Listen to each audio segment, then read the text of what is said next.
Mummy mummy papa से video call बात कराओ ना।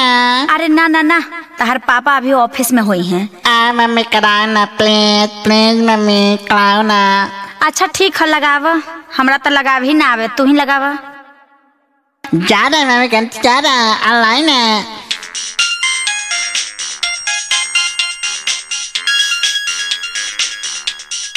अरे यार का बोल भाई, हमार मेहरारू फोन करत हिय।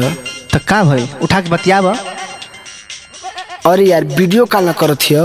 तो का भाई मर्दे उठा के बतियाब।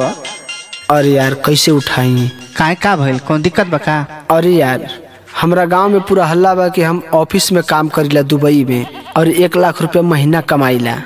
अब देखो हमनी के का करल जाला, अब दिखाई ना खूब वीडियो कॉल पे। अरे भाई हमारो घरे तो ये हाल है कि सब जाने ला कि हम सऊदी में पैसा छापत है। ये सब के थोड़े पता बा कि हम टमाटर तोड़ीला। अरे यार ये तो फिर फोन आ गई, अब तो उठा के बतियो ही के पड़ी। तो उठावा मर्दे उठावा, पहले बतियावा जो नहीं तन देखल जी।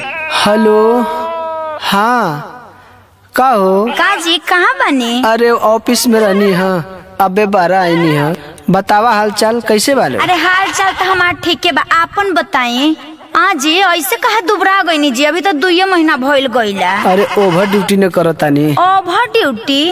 आई कैसन खेत बाड़ी कुल लौकता, कुल बकरी के आवाज सुनाई देता जी। हाँ तो सुनाई ना, कुल अगल बगल चरत है। ए मर्दबा बता द, नहीं तो बाद में जाने तो बड़ा कष्ट होई। का जी का छुपावत तनी जी? कुछ ना मत पूछ। का जी काहे रोए लगनी? अरे मत पूछ, हम बड़ा दुखी। काहे का भइल बताई? तो सुना।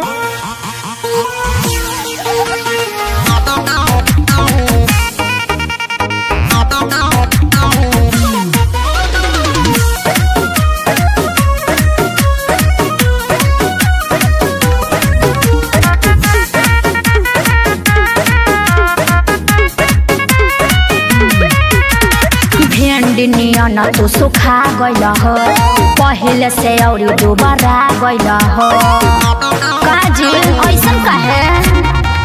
भिंडिया न तो सुखा गइल हो, पहले से और दोबारा गइल हो। जब से आया हूँ सऊदी आंसू बहा रहा हूँ, रानी काम न मिलल कंपनी में बकरी चरा रहा हूँ। रानी काम न मिलल कंपनी में बकरी चरा रहा हूँ।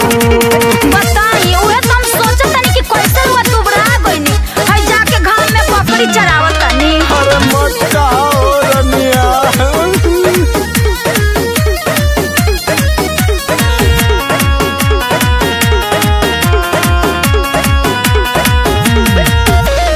खुदे बनाईला खुदे हम खाईला, सुते के रात झोपड़ी में बिताईला। आई हो दादा छोड़ छाड़ के घरे आ जातिया। फसल जवन पैसा भुला जातिया। छीन लिए पासपोर्ट, छीन लिए पासपोर्ट, मत औरत लगा रहा हूँ। रानी काम न मिलल कंपनी में बकरी चरा रहा हूँ।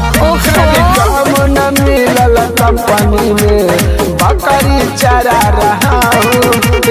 अच्छा तो हमार जीव बड़ी घबराता जी, रवा कसम घरे आ जाई, अब रवा के बाहर ना भेजब। अरे का करियो, अपना जीव में घी लगा के रहो।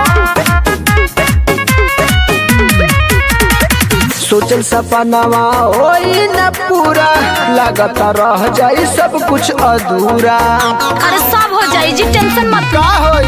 नैहर के कर्जा न देवे के बा, इतना न टेंशन लेवे के बा।